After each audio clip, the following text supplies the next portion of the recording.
ಓಂ ನಮಃ ಶಿವಾಯ. ಓಂ ಶ್ರೀ ದುರ್ಗಾಯ ನಮಃ. ನನ್ನೆಲ್ಲ ಪ್ರೀತಿಯ ವೀಕ್ಷಕ ಬಂಧುಗಳಿಗೆ ಶಿವದುರ್ಗ ಆಧ್ಯಾತ್ಮಿಕ ಚಾನೆಲ್ಗೆ ಸ್ವಾಗತ.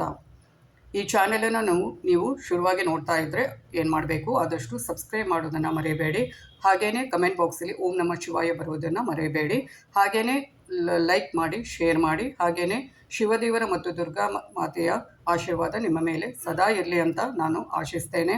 ಹಾಗೆಯೇ ಈ ಒಂದು ಚಾನಲ್ ಅಂದರೆ ಈಗಾಗಲೇ ನಿಮಗೆ ಗೊತ್ತಿರ್ಬೋದು, ತಮ್ನೇಲಲ್ಲಿ ಗಣೇಶ್ ಅಂದರೆ ಕೆಲವರಿಗೆ ಆಲ್ಮೋಸ್ಟ್ ಗೊತ್ತಿರುತ್ತೆ ಗಣೇಶ ದೇವರ ಒಂದು ಹುಟ್ಟಿನ ಬಗ್ಗೆ. ಆದರೆ ಶ್ರೀ ಶಿವ ಮಹಾಪುರಾಣದಲ್ಲಿ ಇದರ ಬಗ್ಗೆ ಏನು ಉಲ್ಲೇಖ ಇದೆ ಅನ್ನೋದನ್ನು ಸವಿವರವಾಗಿ ಹೇಳ್ತಾ ಹೋಗ್ತೇನೆ. ಇದನ್ನು ನಾರದರು, ಬ್ರಹ್ಮದೇವರು ನಾರದರಿಗೆ ಹೇಳುವಂಥದ್ದು. ಬ್ರಹ್ಮದೇವರು ನಾರದರಿಗೆ ಈ ಒಂದು ವಿಷಯದ ಬಗ್ಗೆ ಅಂದರೆ ಶ್ರೀ ಶಿವ ಮಹಾಪುರಾಣದಲ್ಲಿ ಉಲ್ಲೇಖ ಇರುವಂತೆ ಅವರು ಏನು ಹೇಳ್ತಾರೆ ಗಣೇಶ ದೇವರ ಹುಟ್ಟಿನ ಬಗ್ಗೆ ಅಂತ ನೋಡೋಣ. ಹಾಗೆಯೇ ಬ್ರಹ್ಮದೇವರು ಹೇಳ್ತಾರೆ ನಾರದರ ಹತ್ರ, ಒಂದೊಂದು ಕಲ್ಪದಲ್ಲಿ ಗಣೇಶನ ಉತ್ಪತ್ತಿ ಬಗ್ಗೆ ಒಂದೊಂದು ಕತೆ ಇರುವಂಥದ್ದು. ಏನು ಅಂದರೆ, ಶನಿಯ ದೃಷ್ಟಿ ಬಿದ್ದೊಡನೆ ಗಣೇಶನ ಮೊದಲಿನ ತಲೆ ಹುರುಳಿ ಬಿದ್ದಿತ್ತು, ಬಳಿಕ ಆನೆಯ ತಲೆಯನ್ನು ಕೂಡಿಸಿದರೆಂದು ಹೇಳುತ್ತಾರೆ. ಆದರೆ ಶ್ವೇತ ವರಹ ಕಲ್ಪದ ಗಣೇಶ ವೃತ್ತಾಂತವನ್ನು ನಾನು ಹೇಳ್ತೇನೆ. ಅದರಲ್ಲಿ ಏನಿದೆ ಅಂದರೆ, ಶಿವದೇವರೇ ಗಣೇಶನ ತಲೆಯನ್ನು ಕತ್ತರಿಸಿದರು ಅಂತ ಇದು ಬ್ರಹ್ಮದೇವರು ನಾರದರ ಹತ್ರ ಹೇಳುವಂಥದ್ದು. ನಾರದರು ಗಣೇಶ ಹುಟ್ಟಿನ ಬಗ್ಗೆ ಕೇಳುವಂಥದ್ದು, ಅದಕ್ಕೆ ಬ್ರಹ್ಮದೇವರು ಈ ಒಂದು ಕಥೆಯನ್ನು ಹೇಳುವಂಥದ್ದು. ಅದು ಯಾವುದರಲ್ಲಿ ಬರುತ್ತೆ ಅಂದರೆ, ಶ್ವೇತ ವರಹ ಕಲ್ಪದ ಒಂದು ಇದರಲ್ಲಿ ಬರುವಂಥದ್ದು. ಅದು ಈ ಶ್ರೀ ಶಿವ ಮಹಾಪುರಾಣದಲ್ಲಿ ಇದರ ಬಗ್ಗೆ ಉಲ್ಲೇಖ ಇರುವಂಥದ್ದು. ಅದನ್ನು ನಾನು ಹೇಳ್ತಾ ಹೋಗ್ತೇನೆ. ಶಿವ ಪಾರ್ವತಿಯನ್ನು ಮದುವೆಯಾಗಿ ಕೈಲಾಸದಲ್ಲಿ ಇರತೊಡಗಿದ ಮೇಲೆ ಕೆಲವು ಕಾಲದ ನಂತರ ಗಣೇಶ ಹುಟ್ಟಿದ. ಆತ ಹುಟ್ಟಿದ ಬಗೆ ಹೀಗೆ ಅಂದರೆ, ಒಮ್ಮೆ ಪಾರ್ವತಿಯೊಡನೆ ಆಕೆಯ ಇಬ್ಬರು ಗೆಳತಿಯರು ಜಯ ಮತ್ತು ವಿಜಯ ಹೀಗೆಂದರು, ಸಖಿ, ಈ ಪ್ರಮಥ ಗಣಗಳೆಲ್ಲ ಶಿವನ ಆಜ್ಞೆ ಒಂದಕ್ಕೆ ತಲೆಬಾಗುವರು. ಅದರಲ್ಲಿ ನಮ್ಮವರು ಯಾರು ಎಂಬುದು ಗೊತ್ತಾಗ್ತಾ ಇಲ್ಲ. ಅವರು ನಮ್ಮ ಬಾಗಿಲು ಕಾಯುತ್ತಿದ್ದರೂ ಶಿವನ ಆಜ್ಞೆಯಿಂದ ಹಾಗೆ ಮಾಡುತ್ತಿದ್ದಾರೆ. ಶಿವನ ಅನುಚರರು ನಮ್ಮವರೇ ಆದರೂ ನಮ್ಮ ಮನಸ್ಸು ಅವರಲ್ಲಿ ಬೆರೆಯುವುದಿಲ್ಲ. ನಮ್ಮವನೇ ಎನಿಸಬಲ್ಲ ಒಬ್ಬನನ್ನು ನೀನೇಕೆ ಸೃಷ್ಟಿಸಬಾರದು? ಪಾರ್ವತಿಗೆ ಈ ಸಲಹೆ ಯುಕ್ತವೆನಿಸಿತು. ಇದಕ್ಕೆ ಸರಿಯಾಗಿ ಒಂದು ಘಟನೆ ಕೂಡ ನಡೆದು ಹೋಯಿತು. ಒಮ್ಮೆ ಆಕೆ ಸ್ನಾನ ಮಾಡುತ್ತಿದ್ದ ಹೊರಗೆ ನಂದಿ ಬಾಗಿಲು ಕಾಯುತ್ತಿದ್ದಂತೆ ಶಿವ ಸ್ನಾನಗೃಹದೊಳಗೆ ಬಂದ. ಪಾರ್ವತಿ ನಾಚಿದಳು. ಸಖಿಯರು ಹೇಳಿದ ಮಾತು ಎಷ್ಟು ನಿಜ. ನಿನಗೆ ಒಬ್ಬ ಆಳು ಬೇಕು, ನನ್ನಾಜ್ಞೆಯನ್ನು ಗೆರೆಯಷ್ಟು ಮೀರದ ಸಮರ್ಥನಾದ ಒಬ್ಬ ಆಳು ಬೇಕು ಎಂದುಕೊಂಡಳು. ಒಂದು ದಿನ ಆಕೆ ತನ್ನ ಮೈಯ ಕೊಡೆಯಿಂದ ಒಬ್ಬ ವ್ಯಕ್ತಿಯನ್ನು ನಿರ್ಮಿಸಿದಳು. ಆತನ ಮುಂದೆ ಗಣೇಶನೆಂದು ಪ್ರಸಿದ್ಧನಾದ, ಯಾರ ದೋಷವೂ ಇಲ್ಲದ ಸರ್ವಾಂಗ ಸುಂದರನಾದ ಪರಾಕ್ರಮಿಯಾತ. ಆತನಿಗೆ ಪಾರ್ವತಿ ಅನೇಕ ಉಡುಗೆ ತೊಡುಗೆಗಳನ್ನು ಇತ್ತು ಆಶೀರ್ವದಿಸಿ, ನೀನು ನನ್ನ ಮಗ, ನಿನ್ನ ಹೊರತು ನನಗೆ ನನ್ನವನು ಎಂಬುವನು ಇನ್ನಾರೂ ಇಲ್ಲ ಎಂದಳು. ಆತ ನಮಸ್ಕರಿಸಿ, ಈಗ ನಾನೇನು ಮಾಡಲಿ? ನೀನು ಹೇಳಿದಂತೆ ಮಾಡುವೆ ಅಂದ. ಪಾರ್ವತಿ ಅಂದಳು, ಮಗು, ನೀನು ನನ್ನ ಬಾಗಿಲು ಕಾಯಬೇಕು. ನನ್ನ ಅಪ್ಪಣೆಯಿಲ್ಲದೆ ಯಾರೂ ಒಳಗೆ ಬರದಂತೆ ನೋಡಿಕೊಳ್ಳು. ಬಳಿಕ ಆತನ ಕೈಗೊಂದು ಕೋಲನ್ನು ಇತ್ತಳು. ಆತನ ಸೌಂದರ್ಯವನ್ನು ನೋಡಿ ಸಂತೋಷದಿಂದ ತಬ್ಬಿಕೊಂಡಳು, ಮುಖಕ್ಕೆ ಮುದ್ದಿಟ್ಟಳು. ಅಂದಿನಿಂದ ಆಕೆ ಆತನನ್ನು ಬಾಗಿಲ ಬಳಿ ನಿಲ್ಲಿಸಿ ತಾನು ಸಖಿಯರೊಂದಿಗೆ ಸ್ನಾನ ಮಾಡುವಳು. ಒಮ್ಮೆ ಹೀಗೆ ಸ್ನಾನ ಮಾಡ್ತಾ ಇದ್ದಾಗ ಶಿವ ಬಂದ. ಗಣೇಶನಿಗೆ ಆತನು ಯಾರು ಎಂಬುದು ತಿಳಿಯದು. ತಾಯಿಯ ಅಪ್ಪಣೆ ಇಲ್ಲದೆ ಯಾರೂ ಒಳಗೆ ಪ್ರವೇಶಿಸುವಂತಿಲ್ಲ. ಅಲ್ಲಿ ಸ್ನಾನ ಮಾಡುತ್ತಿದ್ದಾಳೆ, ಎಲ್ಲಿಗೆ ಹೋಗುವೆ ಎನ್ನುತ್ತಾ ಕೋಲನೆತ್ತಿದಾತ. ಮೂರ್ಖ, ನಾನಾರು ಗೊತ್ತೇ? ಶಿವ ಎನ್ನುತ್ತಾ ಶಿವ ಮುಂದೆ ಹೆಜ್ಜೆ ಇಟ್ಟ. ಒಡನೆ ದೊನ್ನೆ ಏಟೊಂದು ತಗುಲಿತು. ಶಿವ ಕೋಪಗೊಂಡು, ಬುದ್ಧಿಲ್ಲದ ಹುಡುಗ, ನಾನು ನನ್ನ ಮನೆಯೊಳಗೆ ಹೋಗುತ್ತಿದ್ದರೆ ನೀನು ಹೇಗೆ ತಡೆಯುವೆ ಎಂದು ತಿರುಗಿ ನಿಂತ. ಇನ್ನೊಂದು ಬಲವಾದ ಏಟು ಬಿದ್ದಿತು. ಶಿವಗಣಗಳನ್ನು ಕರೆದು, ಇವನಾರು? ಈತನಿಗೆ ಇಲ್ಲೇನು ಕೆಲಸ? ವಿಚಾರಿಸಿ ತಿಳಿಯಿರಿ ಎಂದು ಹೇಳಿ ಕೋಪದಿಂದ ಉರಿಯುತ್ತಾ ಹೊರಗೆ ಕುಳಿತ. ಶಿವ ಹಾಗೂ ಪಾರ್ವತಿ ಗಣಗಳಲ್ಲಿ ಪರಸ್ಪರ ಕಾದಾಟ. ಗಣಗಳು ಕೋಪಗೊಂಡು ಬಾಗಿಲ ಬಳಿ ಬಂದು, ಯಾರು ನೀನು? ನಿನಗೆ ಇಲ್ಲೇನು ಕೆಲಸ? ಬದುಕುವ ಆಸೆ ಇದ್ದರೆ ಇಲ್ಲಿಂದ ಹೊರಟು ಹೋಗು ಎಂದರು. ನೀವು ಯಾರು? ಇಲ್ಲೇಕೆ ಬಂದಿರಿ? ನನ್ನಲ್ಲೇಕೆ ಜಗಳವಾಡುವಿರಿ? ತೊಲಗೆ ಇಲ್ಲಿಂದ ಎಂದ ಗಣೇಶ. ನಾವು ಶಿವನ ಗಣಗಳು, ಆತನ ಅಪ್ಪಣೆಯಂತೆ ನಿನ್ನನ್ನು ಆಚೆಗೆ ಕಳುಹಿಸಲು ಬಂದಿದ್ದೇವೆ. ದೂರ ಹೋಗು, ನಿನ್ನ ಸಾವನ್ನು ನೀನೇ ಏಕೆ ಬರಮಾಡಿಕೊಳ್ಳುವೆ ಎಂದರು. ಗಣೇಶನು ಮಾತ್ರ ಬಾಗಿಲು ಬಿಡಲಿಲ್ಲ. ಗಣಗಳು ಶಿವನೆಡೆಗೆ ಹೋಗಿ ಎಲ್ಲವನ್ನ ತಿಳಿಸಿದರು. ಶಿವ ಕೋಪದಿಂದ ಗಣಗಳನ್ನೇ ಬೈದು ಬಿಟ್ಟ. ನೀವು ಹೇಡಿಗಳು, ಆತನನ್ನು ದೂರಕ್ಕೆ ಒಯ್ಯುವುದನ್ನು ಬಿಟ್ಟು ನನ್ನ ಮುಂದೆ ಬಂದು ಮಾತನಾಡುವಿರಲ್ಲ. ಯಾರು ಆತ? ಏಕೆ ಅಲ್ಲಿದ್ದಾನೆ? ಏಕೆ ಕೊಬ್ಬಿ ಮಾತನಾಡುತ್ತಾನೆ? ಬುದ್ಧಿ ಇಲ್ಲ, ಇನ್ನೇನು ಮಾಡಿಯಾನು? ತನ್ನ ಮರಣವನ್ನು ತಾನೇ ತಂದುಕೊಳ್ಳುತ್ತಾನೆ.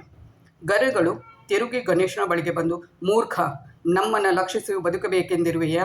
ನಾವು ಬಾಗಿಲು ಕಾಯುವವರು, ನಮ್ಮ ಪರಾಕ್ರಮವನ್ನು ನೋಡುವವರೆಗೂ ನೀನು ಗರ್ಜಿಸುತ್ತಿರಬಹುದು, ಬಳಿಕ ಕೆಳಗೆ ಬೀಳಬೇಕಾಗುವುದು ಎಂದರು.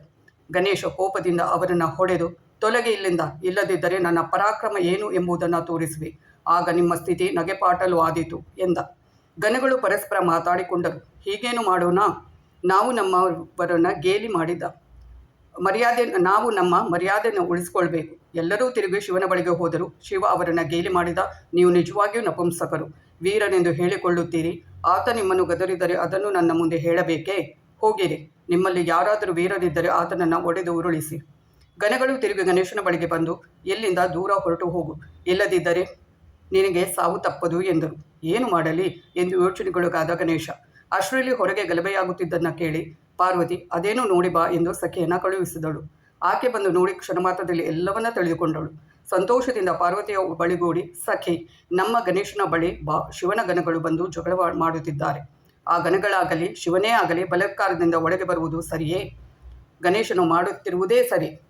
ಅವರು ಎಷ್ಟೇ ಅನ್ನಲಿ ಒಡೆಯಲಿ, ಆತ ಯಾರನ್ನು ಒಳಗೆ ಬಿಡುತ್ತಾ ಇಲ್ಲ. ಅವರು ಆತನನ್ನು ಗೆದ್ದು ಬೇಕಾದರೆ ಬರಲಿ, ಹಾಗೆ ಮಾಡಿದರೆ ಅವರು ನಮ್ಮನ್ನೇ ತಿರಸ್ಕರಿಸಿದಂತೆ ಅಲ್ಲವೇ? ನಾವು ನಮ್ಮ ಮಾನ ಉಳಿಸಿಕೊಳ್ಬೇಕು ಎಂದಳು. ಪಾರ್ವತಿಗೂ ಇದು ಹೌದೆನಿಸಿತು. ಒಂದು ಕ್ಷಣ ಹೊರಗೆ ನಿಂತಿದ್ದರೆ ಏನಾಗ್ತಾ ಇತ್ತು? ಏಕೆ ಈ ಬಲಾತ್ಕಾರ? ಆಗಲಿ, ಏನಾಗೋದೋ ನೋಡೋಣ ಎಂದು ಸಖಿಯರನ್ನು ಗಣೇಶನ ಬಳಿಗೆ ಕಳುಹಿಸಿದಳು. ಆಕೆ ಬಂದು, ನೀನು ಮಾಡಿದ್ದು ಸರಿ, ಅವರ ಬಲಾತ್ಕಾರವಾಗಿ ಪ್ರವೇಶಿಸದಂತೆ ನೋಡಿಕೊಳ್ಳು, ನಿನ್ನಂಥ ವೀರನ ಎದುರು ನಿಲ್ಲಲು ಇವರಾರು ಎಂದಳು. ಗಣೇಶನಿಗೆ ಮನಃ ಸಮಾಧಾನವಾಯಿತು. ಗಣಗಳನ್ನು ಎದುರಿಸಲು ಉತ್ಸಾಹವೂ ಬಂದಿತು. ಸೊಂಟ ಕಟ್ಟಿ ಪೇಟವನ್ನು ಬಿಗಿಯಾಗಿಸಿಕೊಂಡು ತೊಡೆ ತಟ್ಟಿ ಕೊಂಡನಾತ. ನಾನು ಪಾರ್ವತಿ ಮಗ, ನೀವು ಶಿವನ ಗಣಗಳು, ನಾವಿಬ್ಬರೂ ಸಮಾನ. ನಮ್ಮ ಕರ್ತವ್ಯವನ್ನು ನಾವು ನೋಡಿಕೊಳ್ಳಬೇಕು. ನೀವು ದ್ವಾರಪಾಲಕರು, ನಾನೂ ನಿಮ್ಮಂತೆ ದ್ವಾರಪಾಲಕ. ಆದರೆ ನೀವು ಅಲ್ಲಿ, ನಾನಿಲ್ಲಿ. ನೀವಾದರೂ ಇಲ್ಲಿ ಇರುತ್ತಿದ್ದರೆ ಪಾರ್ವತಿ ಅಪ್ಪನೆಯಂತೆ ನಡೆಯಬೇಕಾಗ್ತಾ ಇತ್ತು. ಆದುದರಿಂದ ನೀವು ಬಲಾತ್ಕಾರದಿಂದಾಗಲಿ ಶಾಂತಿಯಿಂದಾಗಲಿ ಒಳಗೆ ಹೋಗಲಾರರಿ ಎಂದ. ಗಣಗಳು ನಾಚಿದರು. ಶಿವನ ಬಳಿಗೆ ಹೋಗಿ ಎಲ್ಲವನ್ನ ನಿವೇದಿಸಿದರು. ಲೀಲಾ ವಿಶಾರದನಾದ ಶಿವನೆಂದ, ಗಣಗಳೇ, ನೀವು ಎನ್ನುವುದೂ ಸರಿ. ನನ್ನ ಗಣಗಳು ನೀವು. ಪಾರ್ವತಿ ಗಣದೊಂದಿಗೆ ನೀವು ಜಗಳವಾಡುವುದು ಸರಿಯಲ್ಲ. ಆದರೆ ನಾನು ಹೆಂಗಸಿಗೆ ವಶನೆಂಬ ಅಪಖ್ಯಾತಿ ಬಂದೀತು. ನಿಮಗೊಬ್ಬ ಹುಡುಗನನ್ನು ಎದುರಿಸಲಾರದೆ ಹೋದರೆಂಬ ಅಪಕೀರ್ತಿ. ಹೆಂಗಸಾದವಳು ತನ್ನ ಪತಿಯ ಮುಂದೆ ಹಠ ಮಾಡುವುದು ಸರಿಯಲ್ಲ. ಅದರ ಫಲವನ್ನೇಕೆ ಅನುಭವಿಸಬೇಕು? ಹೊರಡೆ, ಯುದ್ಧ ಮಾಡಿ, ಆಗುವುದಾಗಲಿ.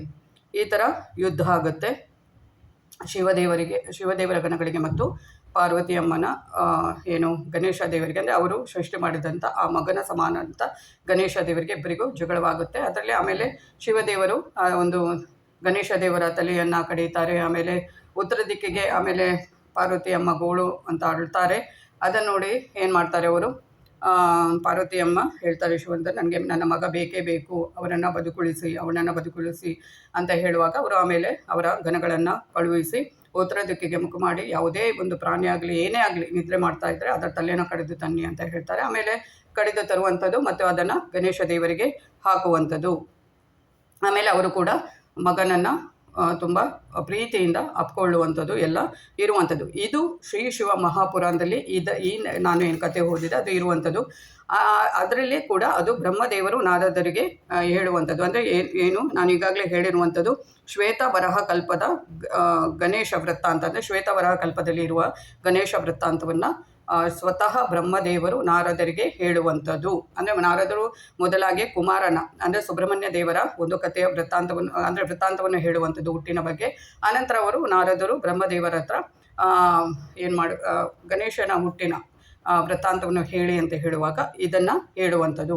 ಇದರ ಬಗ್ಗೆ ಇದರಲ್ಲಿ ಇರುವಂಥದ್ದು ಈ ಶ್ರೀ ಶಿವಮಹಾಪುರಾಣದಲ್ಲಿ ಅದನ್ನು ನಾನು ನಿಮಗೆ ಹೇಳಿರುವಂಥದ್ದು, ಸವಿವರವಾಗಿ ಹೇಳಿರುವಂಥದ್ದು. ಈ ಥರದೇ ಎಲ್ಲ ಒಂದು ಶಿವದೇವರದ್ದಾಗಿರ್ಬೋದು, ಪಾರ್ವತಮ್ಮನ ಆಗಿರ್ಬೋದು, ಅಥವಾ ಸುಬ್ರಹ್ಮಣ್ಯ ದೇವರದ್ದಾಗಿರ್ಬೋದು, ಹಾಗೆಯೇ ಗಣೇಶ ದೇವರದ್ದಾಗಿರ್ಬೋದು, ಎಲ್ಲ ಅವರಿಗೆ ಸಂಬಂಧಪಟ್ಟ ಎಲ್ಲ ಕಥೆಗಳನ್ನು ಮುಂದಿನ ದಿನಗಳಲ್ಲಿ ನಾನು ಒಂದೊಂದಾಗಿ ಹೇಳ್ತಾ ಹೋಗ್ತೇನೆ. ಗೊತ್ತಿರ್ಬೋದು, ನಮಗೆ ಇಷ್ಟೇ ಗೊತ್ತಿರ್ಬೋದು, ಆದರೆ ಸವಿವರವಾಗಿ ಗೊತ್ತಿರೋದಿಲ್ಲ. ಇದು ಶ್ರೀ ಶಿವ ಮಹಾಪುರಾಣದಲ್ಲಿ ಇದರ ಬಗ್ಗೆ ಏನಿದೆ ಅನ್ನೋದನ್ನು ಅವರ ಒಂದು ಕಥೆಗಳನ್ನು ಹೇಳ್ತಾ ಹೋಗ್ತೇನೆ. ಇದು ಇವತ್ತಿನ ವಿಡಿಯೋ ಆಗಿರುತ್ತೆ. ಆದಷ್ಟು ನೀವು ಸಬ್ಸ್ಕ್ರೈಬ್ ಮಾಡೋದನ್ನು, ಲೈಕ್ ಮಾಡೋದನ್ನು, ಶೇರ್ ಮಾಡೋದನ್ನು, ಹಾಗೆಯೇ ಓಂ ನಮಃ ಶಿವಾಯ ಅಂತ ಕಮೆಂಟ್ ಮಾಡೋದನ್ನು ಮರೆಯಬೇಡಿ. ಮುಂದಿನ ಒಂದು ವಿಡಿಯೋದಲ್ಲಿ ನಾನು ನಿಮಗೆ ಮತ್ತೆ ಸಿಗ್ತೇನೆ ಬೇರೆ ಒಂದು ಒಳ್ಳೆಯ ವಿಷಯದೊಂದಿಗೆ. ಅಲ್ಲಿವರೆಗೆ ನನ್ನ ಚಾನಲನ್ನು ನೋಡ್ತಾ ಇರಿ ಅಂತ ಹೇಳ್ತಾ ಧನ್ಯವಾದಗಳು.